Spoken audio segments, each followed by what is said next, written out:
After I refused to go on a trip with my wife's abusive brother, my wife's mother kicked me off the $30,000 Dubai trip I paid for just to give my seat to my wife's ex-boyfriend.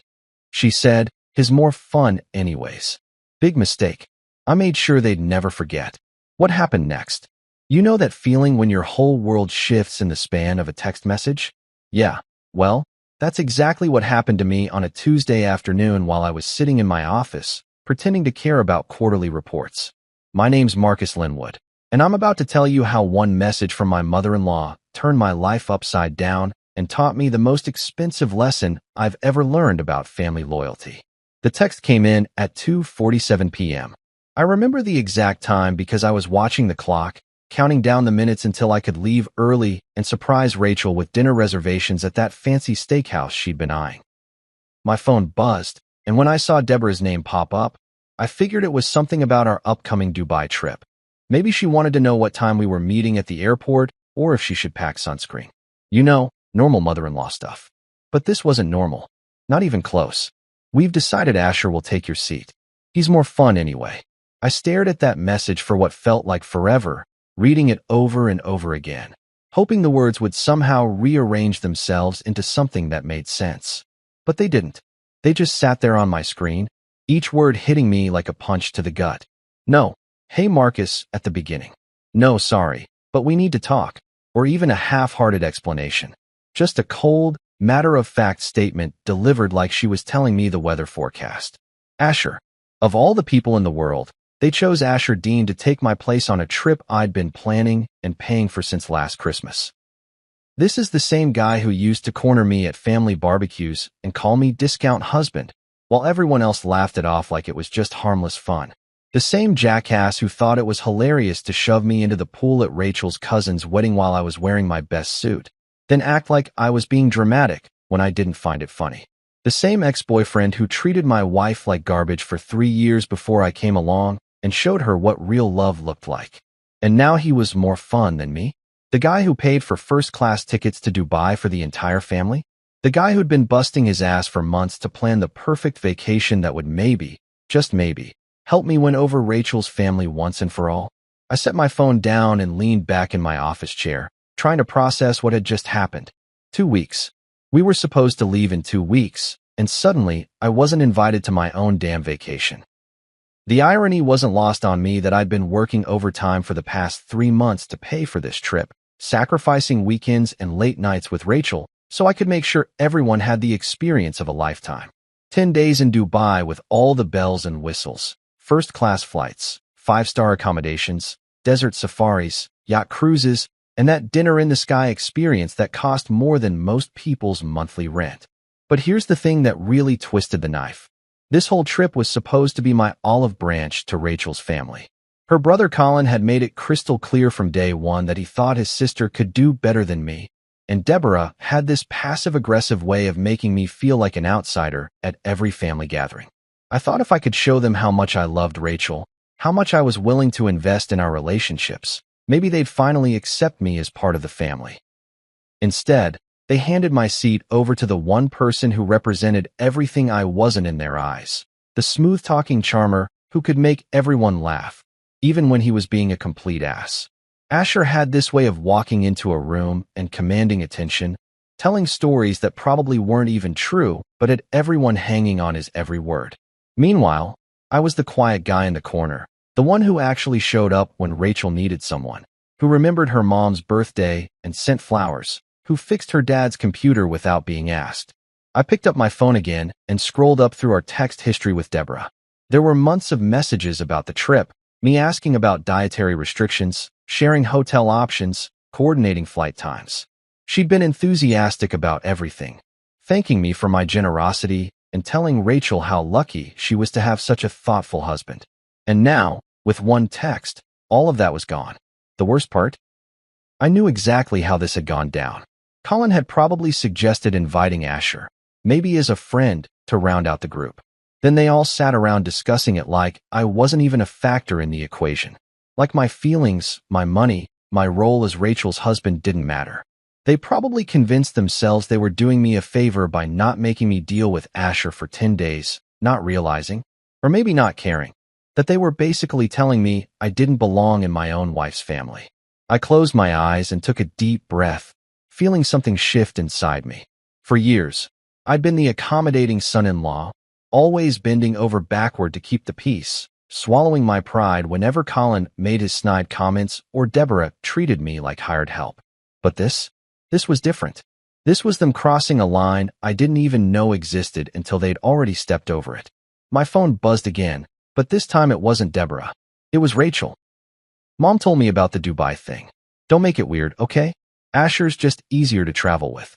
Easier to travel with. Right. I guess paying for everyone's trip doesn't make you easy to travel with. I guess being reliable and responsible doesn't count for much when you're competing with someone who knows how to work a crowd. I didn't text back. Instead, I opened my laptop and pulled up a new spreadsheet. At the top, I typed Dubai undo. And right then and there, I started planning the most expensive lesson my wife's family would ever learn about taking me for granted. Let me paint you a picture of just how much money we're talking about here, because I think it's important you understand the scale of what I was dealing with. This wasn't some weekend getaway to the beach or a quick trip to Vegas. This was a $30,000, once-in-a-lifetime experience that I'd been planning since Rachel mentioned last Christmas how she'd always dreamed of seeing Dubai with her family. I remember the exact moment she said it. We were sitting around her parents' dining room table, picking at leftover turkey and listening to Colin complain about his latest job interview disaster, when Rachel got this wistful look in her eyes and said, "You know what would be amazing? Taking everyone to Dubai for New Year's. Just once. I'd love to experience something that incredible with all the people I care about most." The way she said it, with that little smile that made her eyes light up, man, I was hooked immediately. I started researching that very night, staying up until 3 in the morning comparing hotels and reading reviews, trying to figure out how to make her dream come true. Because that's what you do when you love someone, right? You move mountains to make them happy, even when those mountains cost more than most people's cars. First-class flights for 6 people from LAX to Dubai International. Do you know what those run during peak season? Try $5,000 per person minimum. But I didn't want Rachel's parents cramped up in economy for 14 hours, and I sure as hell wasn't going to be the cheap son-in-law who booked coach while expecting everyone to be grateful. So first class it was, complete with lie-flat seats and champagne service that Frank kept talking about for weeks after I booked everything. Then there was the hotel. Not just any hotel, mind you. The Burj Al Arab, the one that looks like a giant sail and calls itself the world's only 7-star resort. Rachel had this photo of it saved on her phone for years, always talking about how it was her dream to stay there someday. The royal suite was booked solid, but I managed to snag 3 ocean suites at $2,500 a night each. That's $75,000 just for accommodations. But the look on Rachel's face when I showed her the confirmation email was worth every penny. And the experiences? Jesus, I went all out. Desert safari with private guides and a traditional Bedouin dinner under the stars. Yacht cruise around the Palm Jumeirah with an open bar and a personal chef. Shopping tours through the Gold Souk and the world's largest mall. Helicopter ride over the city at sunset. And the Piece de Resistance. Dinner in the sky, suspended 160 feet above Dubai Marina while 5-star chefs prepared a 7-course meal. That one experience alone cost more than most people spend on their entire vacation. I had spreadsheets for everything. Flight times coordinated so everyone could sit together. Restaurant reservations at all the places Rachel had bookmarked on Instagram. Spa appointments for the ladies, golf for Frank and Colin, even tickets to that fountain show that everyone says you have to see. I spent months researching, planning, coordinating, making sure every single detail was perfect. But here's the thing that really gets me. I didn't do any of this because I had money to burn or because I wanted to show off. I did it because I genuinely thought this trip would be the thing that finally brought us all together as a real family. I thought maybe if I showed them how much I cared about Rachel, how much I was willing to invest in all of us having incredible memories together, they'd finally see me as more than just the guy their daughter settled for. I imagined us laughing together over dinner, sharing stories about our adventures, taking those cheesy family photos in front of the Burj Khalifa that Rachel would frame and put on our mantle. I pictured Colin finally warming up to me after we bonded over some shared experience, and Deborah maybe admitting that she'd been wrong about me all along. Hell, I even thought Frank and I might actually have a real conversation for once, instead of those awkward exchanges about the weather and how the Lakers were doing. But instead of appreciation, instead of gratitude for the months of planning and the small fortune I'd invested in making Rachel's dream come true, I got a text message telling me my seat was being given to her ex-boyfriend. The same ex-boyfriend who used to make Rachel cry herself to sleep, who cheated on her with her college roommate, who came crawling back every few months whenever he got lonely or bored. "Don't make it a big deal," Rachel had said when she finally called me that night. "Asher's just better company on trips. He knows how to have fun, and honestly, you can be kind of intense sometimes. Maybe it's better this way. You can stay home and relax, and we'll bring you back something nice. Better this way." Like I was some kind of burden they were doing a favor by excluding. Like the guy who'd spent $30,000 in months of his time planning their dream vacation was somehow the problem. And the kicker? She actually seemed annoyed that I wasn't more understanding about the whole situation. "It's not like you're losing money," she said when I brought up the cost. "The trip's already paid for, and honestly, Asher will probably appreciate it more than you would anyway. You know how you get about trying new foods and staying up late, right? Because being a responsible adult who doesn't drink until 3 in the morning and make an ass of himself means I can't appreciate a luxury vacation. Because preferring to actually remember the experiences I'm paying for instead of blacking out every night means I'm no fun." That night, I sat in my home office with all the confirmation emails pulled up on my computer, looking at months of careful planning and financial investment.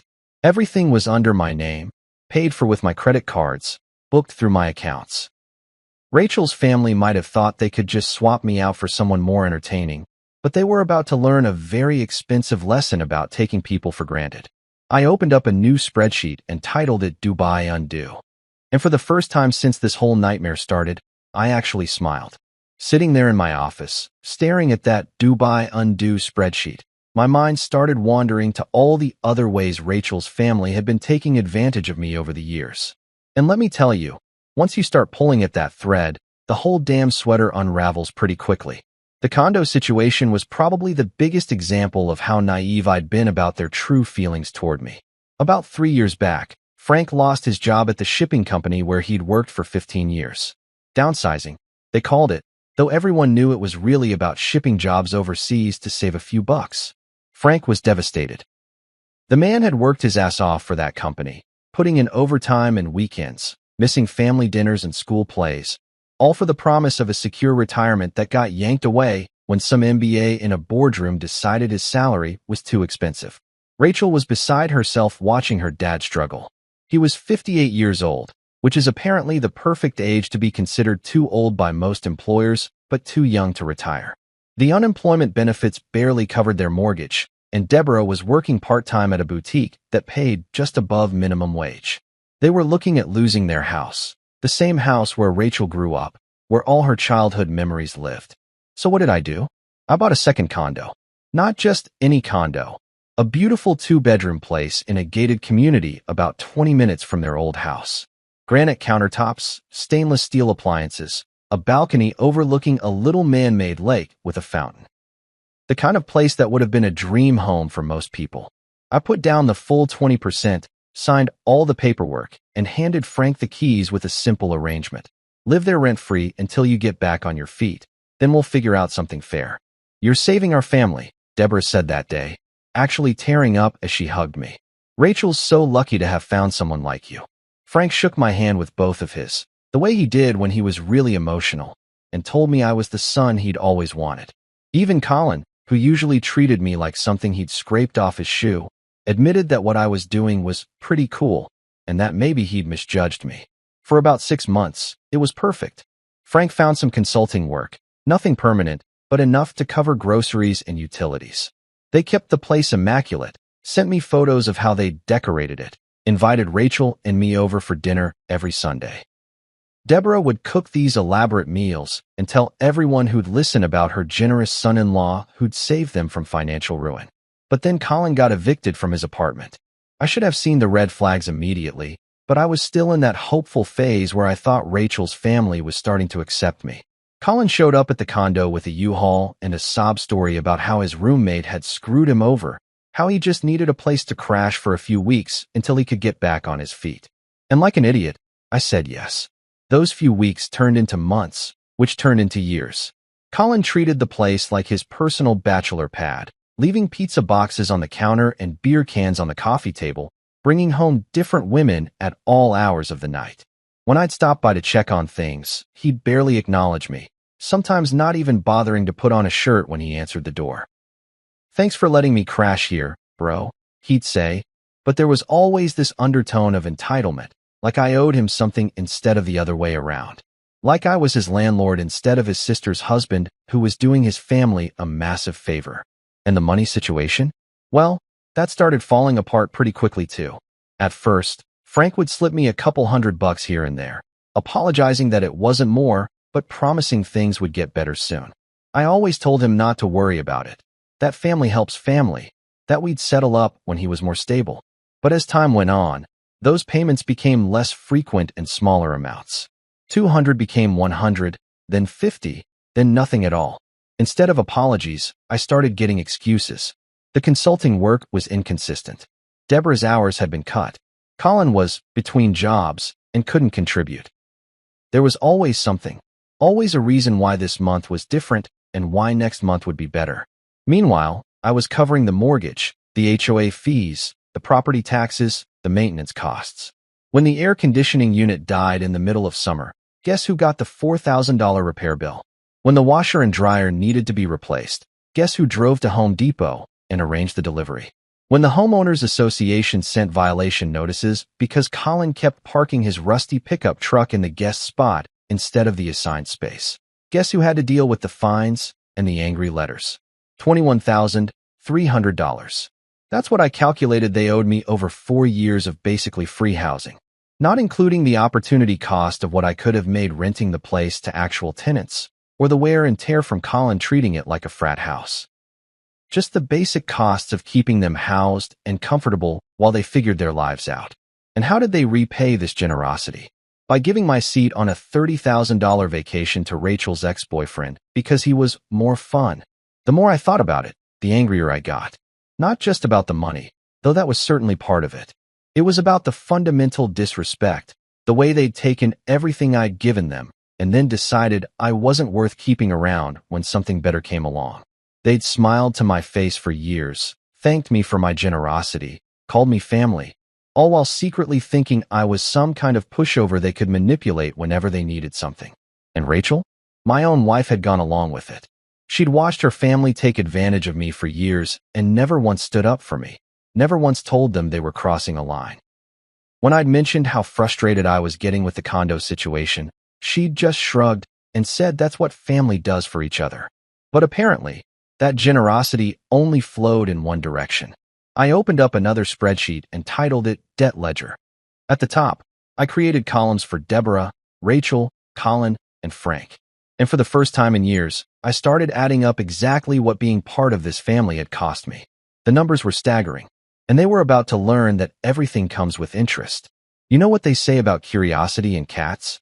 Well, sometimes being curious is exactly what you need to uncover just how deep the betrayal really goes. After spending the night stewing over that text from Deborah and doing math on just how much money I'd invested in people who clearly didn't give a damn about me, I decided I needed to know exactly how they'd pulled off this little CSW. Paying attention to details. I work in project management for a tech company, which means I'm obsessively organized about everything, especially when it comes to something as complicated and expensive as international travel. Every confirmation number, every booking reference, every tiny detail about our Dubai trip was saved in multiple folders on my computer and phone. I knew those reservations like the back of my hand. So the next morning, I called Emirates directly. Not the general customer service line where you get stuck on hold for 45 minutes listening to elevator music, but the premium customer service number they give you when you book first-class tickets. The kind of service where they answer on the second ring and call you Mr. Linwood, like you're somebody important. "Good morning, Mr. Linwood," the representative said in that crisp British accent that makes everything sound more professional. "How may I assist you today?" I played it cool, like I was just a concerned traveler double-checking his booking. "Hi there, I just wanted to verify my reservation for the Dubai flight on the 15th. Confirmation number EM4471X. just making sure everything's still in order. There was a pause, the sound of typing, then a longer pause that made my stomach start to twist. I'm terribly sorry, Mr. Linwood, but I'm showing that reservation was marked as canceled due to a medical emergency. According to our notes, a woman claiming to be your wife called our customer service line 3 days ago and reported that you had been hospitalized and would be unable to travel. The world went a little sideways for a second. I was sitting in my kitchen, drinking my morning coffee like it was any other day, and suddenly I felt like I was falling through space. "Excuse me," I managed to say, trying to keep my voice steady. "Someone called and said I was hospitalized?" "Yes, sir." The caller provided your booking reference and personal information to verify the account, then requested an emergency name change to transfer the reservation to a Mr. Asher Dean. However, and here the representative's voice took on a slightly apologetic tone, "I should inform you that such transfers are not actually permitted under our policies, regardless of the circumstances. We should have advised the caller to cancel your reservation and book a new one under Mr. Dean's name." My coffee cup was halfway to my mouth, but my hand had stopped working properly. Asher Dean. They'd actually tried to transfer my $30,000 first-class reservation to Rachel's ex-boyfriend by claiming I was in the hospital. The audacity of it was breathtaking. "What happened when Mr. Dean tried to check in?" I asked, though I was pretty sure I already knew the answer. "Well, that's where we encountered some difficulties. Mr. Dean arrived at LAX yesterday evening and attempted to check in using your confirmation number and his own identification. Our system flagged it immediately as a security concern. Different name on the ID than on the reservation, you understand. When our ground staff questioned him about it, he became quite agitated and claimed there had been some sort of family emergency that required the last-minute change. I had to bite my lip to keep from laughing. Asher, that smooth-talking charmer who thought he could talk his way out of anything, had been caught red-handed trying to use my identity to board an international flight. In a post, 9/11 World, that's not the kind of thing airport security takes lightly. Was he able to board the flight? I asked. Oh no, absolutely not. We had to contact airport security due to the suspicious nature of the attempt. I believe he was detained for questioning, though I don't have the details of what happened after that. The reservation remains canceled, and frankly, sir, we were quite concerned about you. If you're well enough to be calling us, should we be contacting the authorities about this fraudulent claim? And there it was. The smoking gun. Rachel or someone in her family had actually called Emirates, impersonated my wife, lied about me being hospitalized, and tried to illegally transfer my reservation to another person. That's not just being inconsiderate or rude. That's actual fraud. Identity theft. The kind of thing that can land you in federal prison when it involves international travel and airport security. You know what? I said, suddenly feeling calmer than I had since this whole mess started. I think I would like to file a formal complaint about this. Can you transfer me to your security department? For the next hour, I gave a detailed statement to Emirates' fraud investigation team. I provided screenshots of Deborah's text message, explained the family relationship and the context of the trip, and confirmed that I had never authorized anyone to make changes to my reservation or claim that I was hospitalized. They were very interested in the whole story, especially when I mentioned that the person who'd made the fraudulent call had access to my personal information through family connections. By the time I hung up, I had a case number, a direct contact for the investigator who'd be handling my complaint, and a promise that Emirates would be cooperating fully with any law enforcement agencies that might want to pursue charges. They also offered to reinstate my original reservation if I was still interested in traveling. Though at this point, the last thing I wanted was to spend 10 days in Dubai with people who'd just committed fraud to get rid of me. But the best part? The absolute cherry on top of this whole twisted Sunday. When I asked about the rest of the group's reservations, the representative informed me that Deborah, Frank, Colin, and Rachel were all still scheduled to fly out that evening.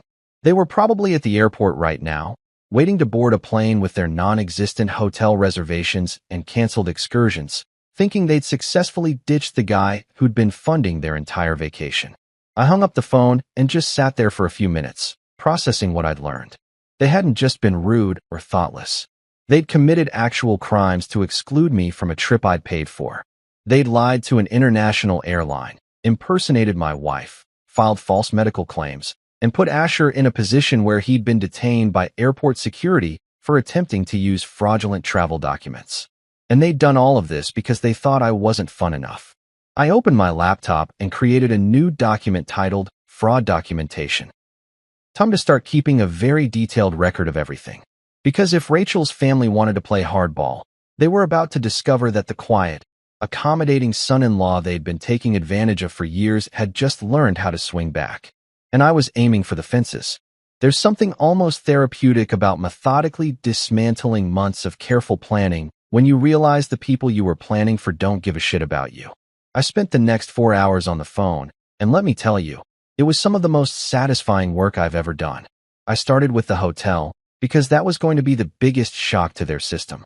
The Burj Al Arab doesn't just let anyone walk in off the street and demand a room, especially not during peak season when they're booked solid months in advance.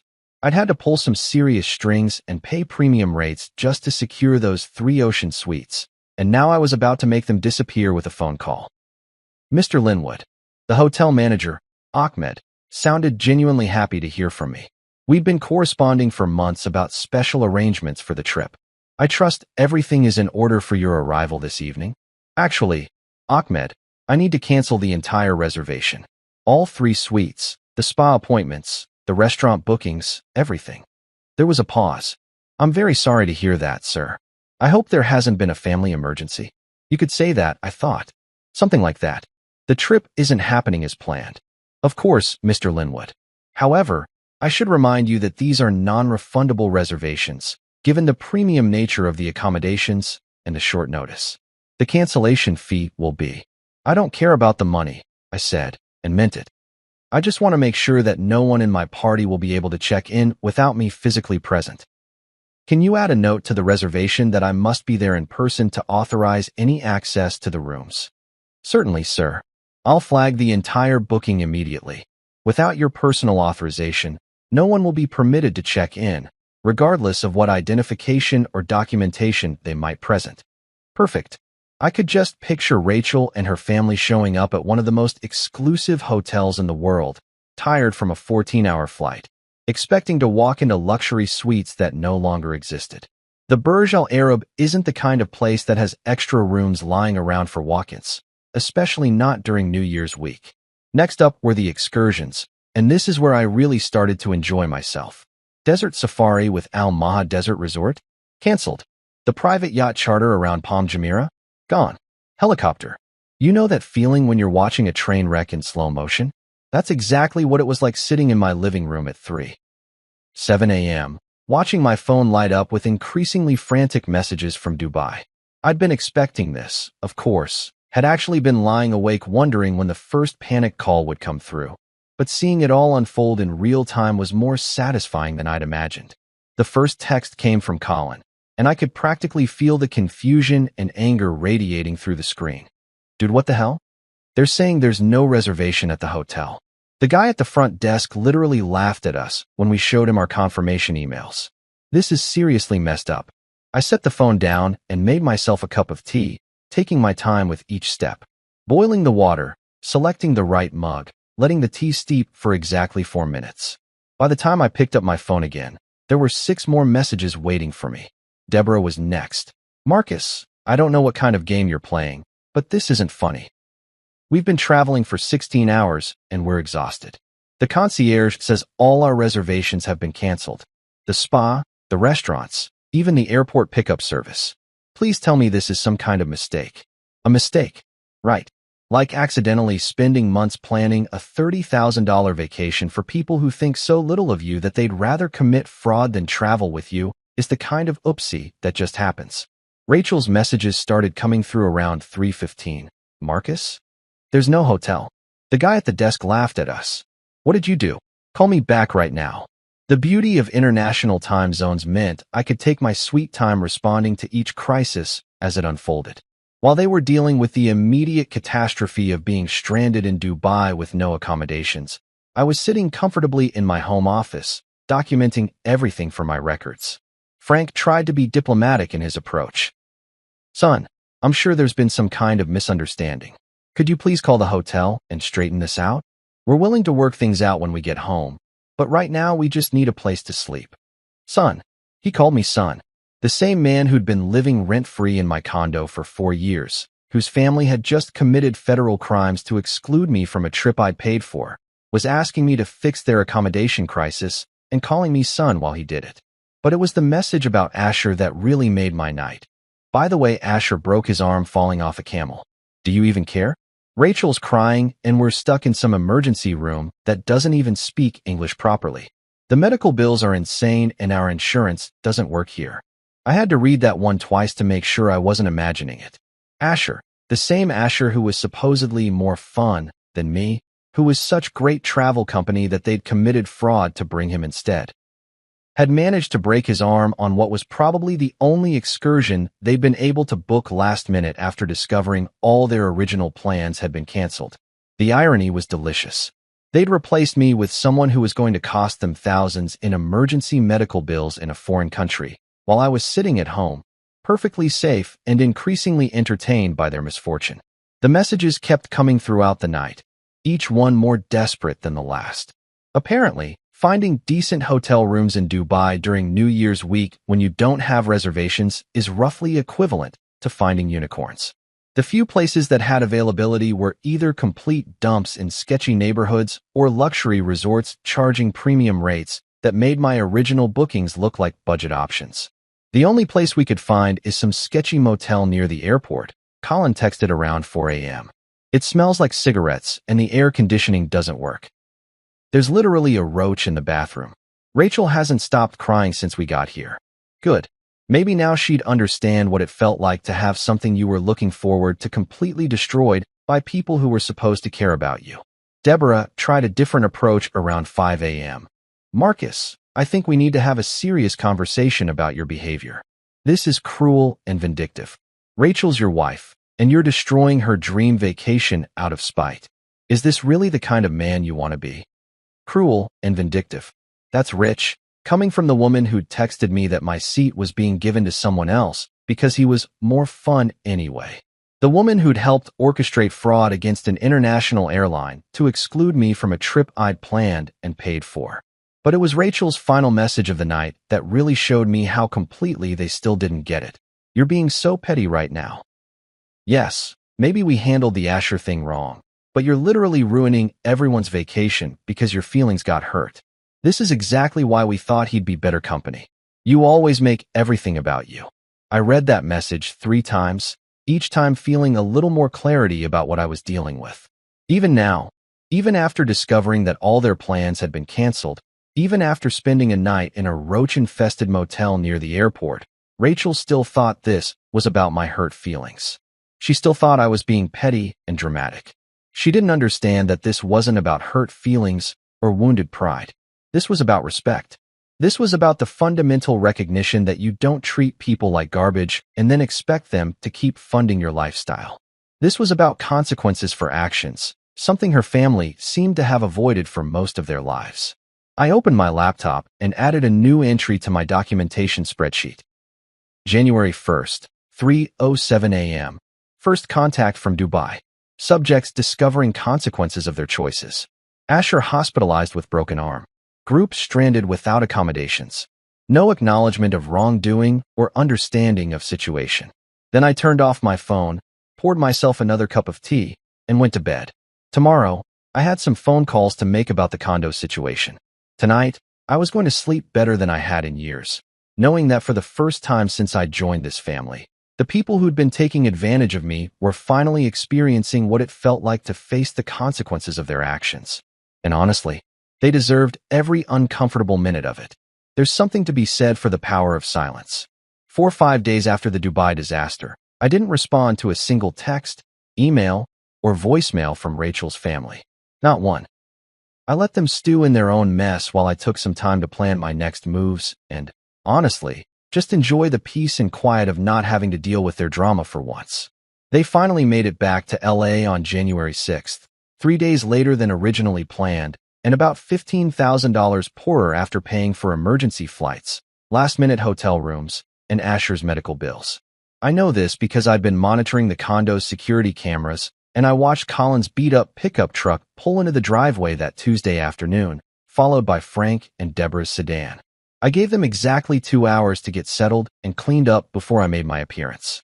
Enough time to unpack, maybe grab a shower, definitely enough time to start thinking they were safe back in their rent-free sanctuary.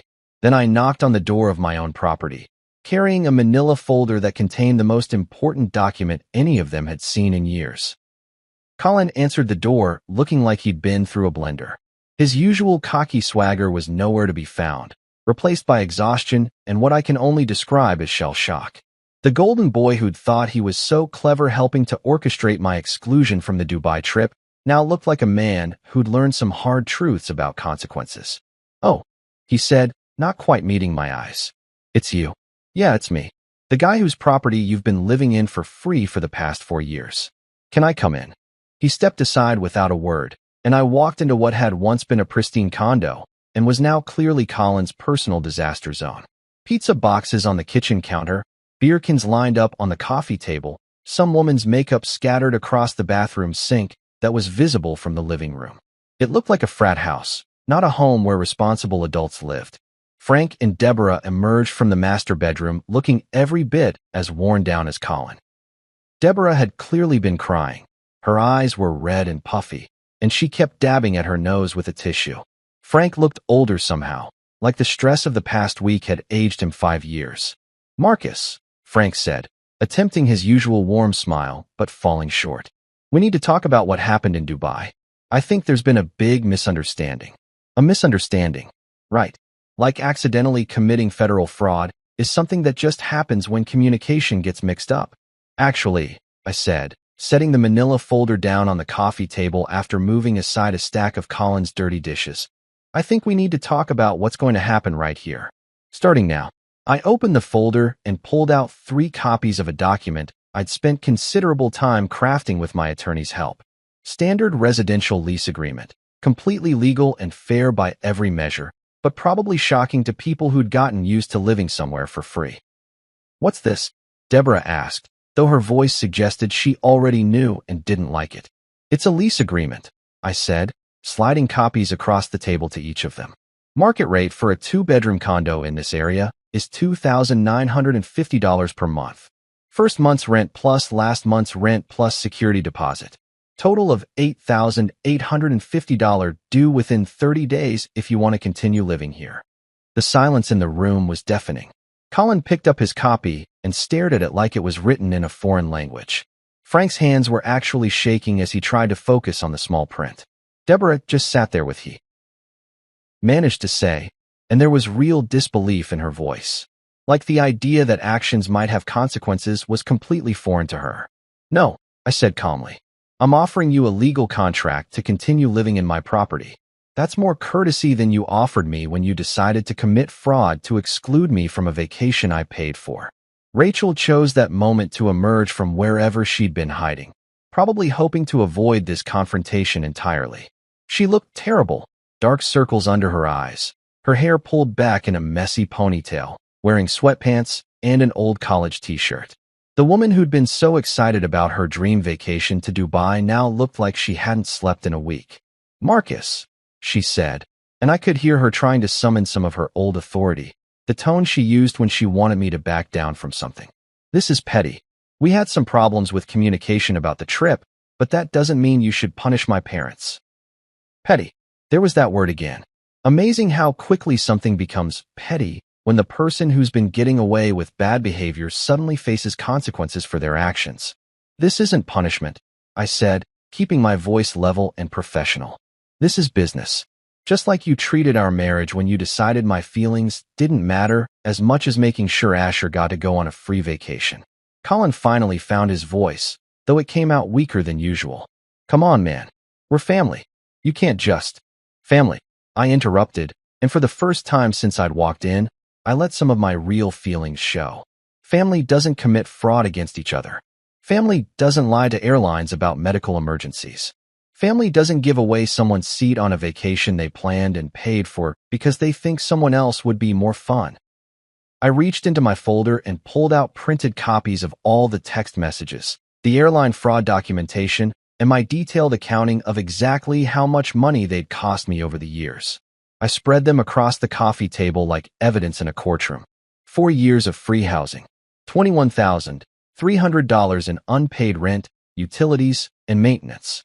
$30,000 for a Dubai vacation that you decided I didn't deserve to go on. Plus the additional costs you incurred when you got stranded because all the reservations I'd made were canceled. That's over $50,000 in direct costs, not counting opportunity costs or the value of my time spent dealing with your constant financial emergencies.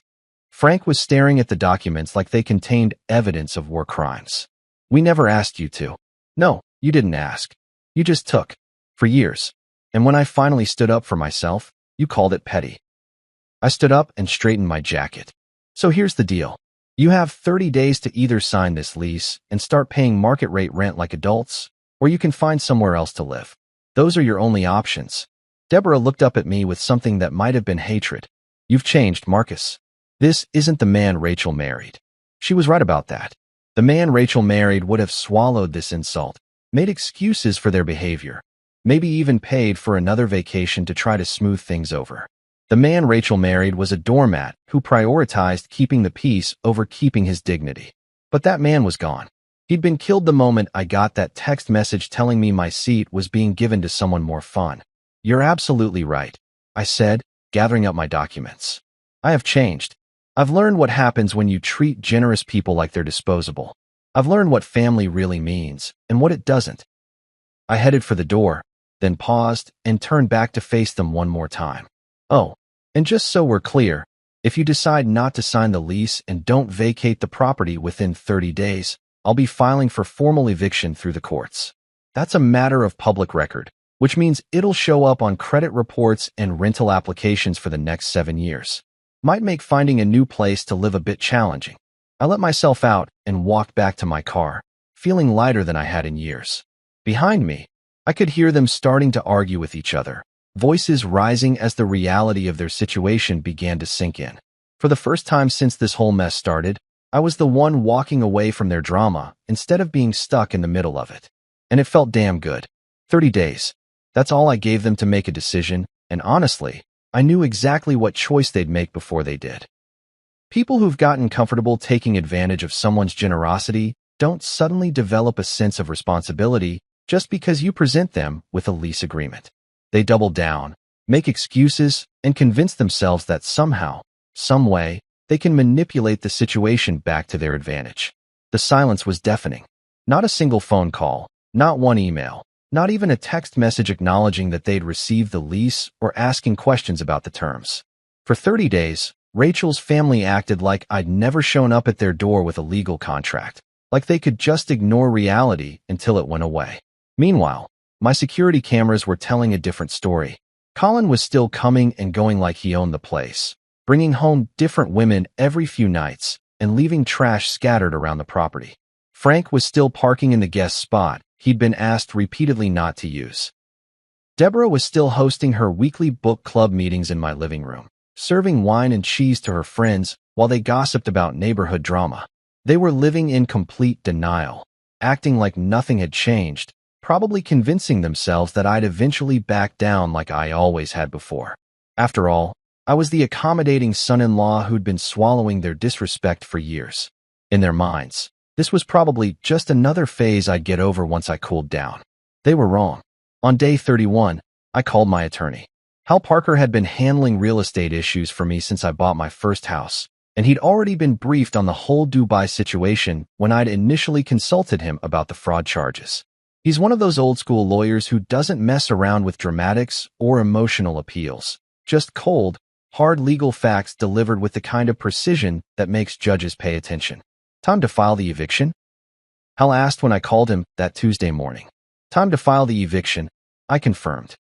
They never responded to the lease offer, never paid rent, never even acknowledged that they received the documents. I've got security camera footage showing continued occupancy without authorization. Perfect. I'll have the papers filed by the end of the week. Fair warning though, Marcus, this is going to get ugly. Family evictions always do. They're going to fight this, probably try to claim some kind of informal agreement or family relationship exception. He was right, of course. The moment they were served with official eviction papers, all hell broke loose. My phone started ringing at 6 in the morning with calls from numbers I didn't recognize, voicemails from relatives I hadn't spoken to in years, text messages from Rachel's cousins and college friends telling me I was tearing the family apart.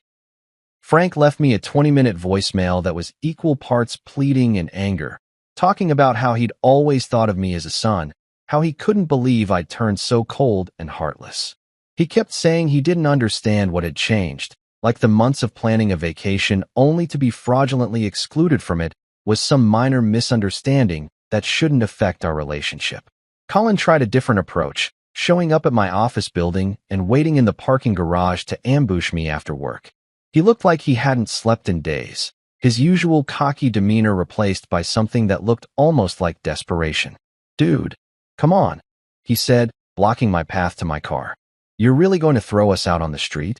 Over some stupid vacation drama? Rachel's been crying for weeks. Mom's having panic attacks. Dad's talking about taking out loans just to find a place we can afford. You had 30 days to sign a lease," I told him, pulling out my car keys. "You chose not to. That's not my problem anymore. This is insane, man. We're family. You don't do this to family." There was that word again. Family. The magic word they thought would make me forget years of disrespect and financial abuse. The word they thought would erase the fact that they'd committed federal crimes to exclude me from a trip I'd paid for. "You're right," I said, unlocking my car door. "You don't do this to family. Which is why what you did in Dubai was so unforgivable." Deborah tried the guilt approach, sending me a handwritten letter that arrived on expensive stationery and probably took her hours to craft. She wrote about how disappointed she was in the man I'd become, how the Marcus she'd known for years would never have been so cruel to people who loved him. She talked about Rachel's broken heart, about Frank's declining health, about how stress was affecting everyone's mental state. But the letter that really got to me, not in the way she intended, but in the way that crystallized exactly why I was doing the right thing, came from Rachel herself. 3 pages of her neat handwriting, delivered to my office by courier, explaining why I was wrong, why I was overreacting, why I needed to drop the eviction and go back to the way things were. "You're destroying our marriage over pride," she wrote. "This isn't about the money or the Dubai trip anymore. This is about you needing to prove a point, and you're willing to hurt innocent people to do it. My parents didn't do anything wrong except try to make a difficult situation work for everyone. Innocent people. That's how she saw them. After everything they'd done, after the fraud and the lies and the years of financial abuse, she genuinely believed her parents were innocent victims of my unreasonable behavior." The court hearing was set for a Thursday morning in February. I showed up in my best suit with Hal and a folder full of documentation that told the complete story. Security camera footage, bank records showing years of unpaid rent, copies of the lease agreement they'd ignored, and yes, the fraud documentation from Emirates Airlines. Rachel's family arrived with a different lawyer, some guy in an expensive suit who probably cost them more per hour than they'd ever offered to pay me in monthly rent. They'd clearly spent money they didn't have trying to fight this, which told me everything I needed to know about their priorities. The hearing itself was almost anticlimactic. Judge Martinez was a no-nonsense woman in her 50s who'd clearly seen every kind of landlord-tenant dispute imaginable. She listened to their lawyer argue about family relationships and informal agreements, about how evicting elderly parents would cause undue hardship. Then Hal presented our evidence. The bank records showing 4 years of free housing. The ignored lease agreement. The security footage of continued occupancy after legal notice to vacate. And when their lawyer tried to argue that family relationships created special circumstances, Hal pulled out the Emirates fraud documentation. "Your Honor," he said in that calm, measured voice that made every word sound like established fact. "This is not a case of a landlord trying to unfairly evict tenants. This is a case of individuals who committed federal fraud against the property owner, then refused to enter into any legal agreement for continued occupancy when offered the opportunity to do so." Judge Martinez read through the airline fraud report, looked at the timeline of events, and then fixed Rachel's family with the kind of stare that judges perfect after years of dealing with people who think rules don't apply to them. The defendants had 30 days to respond to a reasonable lease offer at market rates, she said. They chose not to respond. The plaintiff has provided clear documentation of unauthorized occupancy following proper legal notice. I'm granting the eviction order. Defendants have 14 days to vacate the property. That was it. For years of free housing, years of my accommodation and generosity, ended with a judge's gavel and a 14-day notice to quit. As we walked out of the courthouse, I could hear them arguing behind us, voices raised in the kind of desperate anger that comes when people finally realize their actions have consequences they can't charm or manipulate their way out of. Rachel caught up with me in the parking lot, her face streaked with tears, looking like someone had just told her the world was ending. "You've changed," she said, and there was something final in her voice, like she was pronouncing judgment on our entire relationship. "This isn't the man I married." "You're absolutely right," I told her, opening my car door. "The man you married would have let you get away with this. He would have paid for another vacation and pretended none of this ever happened. He would have spent the rest of his life being grateful for whatever scraps of respect your family was willing to throw his way." I got in my car and rolled down the window. "But that man is gone, Rachel. You killed him the day you gave his seat away. What you're looking at now is what's left." I drove away and left them standing in the courthouse parking lot, probably still trying to figure out how the accommodating pushover they'd been taking advantage of for years had suddenly developed a backbone. The eviction was final. The lesson was taught. And for the first time since I'd married into this family, I was the one walking away on my own terms. A year is a long time when you're rebuilding your life from scratch.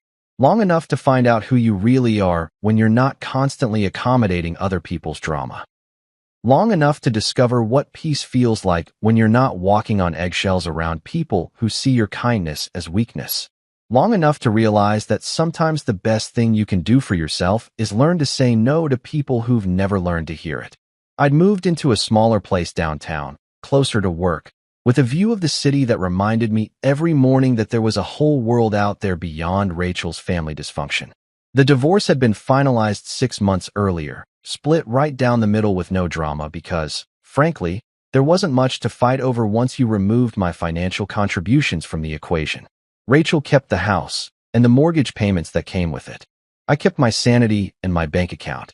The condo had been rented to a nice young couple who actually paid their bills on time and treated the property with respect. Novel concept, right? Frank and Deborah had found a small apartment across town, and Colin had moved back in with them, which probably wasn't doing anyone's mental health any favors, but wasn't my problem anymore. I'd heard through mutual friends that the divorce had been hard on Rachel, that she'd been struggling with the reality of managing household expenses without my income to fall back on. Apparently, it's a lot harder to maintain a certain lifestyle when you're the one actually paying for it. Who could have predicted that? But I wasn't thinking about any of that on the Tuesday afternoon when they showed up at my office building. I was walking out to grab lunch when I saw them standing by my car in the parking garage. Rachel, Deborah, and Frank, looking like a delegation that had come to negotiate some kind of treaty. They looked older. All of them. Frank was using a walking cane now, and there was something fragile about the way he carried himself that hadn't been there before. Deborah had lost weight, and not in a good way. She looked worn down, like someone who'd been carrying stress for too long. Rachel looked tired, with lines around her eyes that makeup couldn't quite hide. "Marcus," Rachel said as I approached, and I could hear her trying to keep her voice steady. "We're not here to fight. We need to talk to you about something." I stopped about 10 feet away, close enough to hear them, but far enough to make it clear this wasn't a friendly reunion. "What do you want?" Frank stepped forward, leaning heavily on his cane. "Son, He caught himself, probably remembering that I wasn't his son anymore, that whatever relationship we'd had was another casualty of their choices. "Marcus, I'm having some health problems. My knee needs surgery, and the insurance is only covering part of it. The doctors say if I don't get it fixed soon, I might end up in a wheelchair permanently." I felt something twist in my chest, not quite sympathy, but not satisfaction either. Frank had always been the most decent one in Rachel's family, the one who treated me with genuine respect even when the others were treating me like hired help. Seeing him struggling with his health, seeing the pride it cost him to even be here asking for help, was harder than I'd expected. "I'm sorry to hear that," I said, and meant it, "but I'm not sure what you expect me to do about it." A week after giving them that check for Frank's surgery, Deborah's text arrived like a final slap in the face. "Until you fix this, you're no longer family." No greeting. No thanks for the $3,000 I'd just handed them out of pure decency. Just another demand that somehow I was the one who needed to fix what they'd broken. I stared at those words and felt something click into place. She was absolutely right. I wasn't family anymore. And for the first time since this whole mess started, I didn't want to be. I stopped being family the day you sold my seat. I texted back. Then I did what I should have done months ago. I blocked her number. Frank's. Collins. And finally, after staring at her name for a full minute, Rachel's too. I drove to this little coastal inn I discovered during the divorce, paid cash for 3 nights, and told them no calls. For 3 days, I existed in complete silence. No phone, no drama, no contact with anyone who thought my kindness was weakness. On the final morning, I found an email from Ahmed at the Burj Al Arab. We would be delighted to welcome you back to Dubai. Perhaps for a solo traveler's experience this time. I smiled and typed back. I'm very interested. Let's talk about a booking for one. They'd given my seat to someone more fun. I'd given myself something better. A life where I didn't need anyone's permission to matter, where my worth wasn't measured by how much I was willing to sacrifice for people who wouldn't do the same for me. Sitting in my quiet apartment, planning a solo trip to Dubai, I realized that was the best trade I'd ever made. I kept my peace, and in the end, that turned out to be worth more than any seat at any table.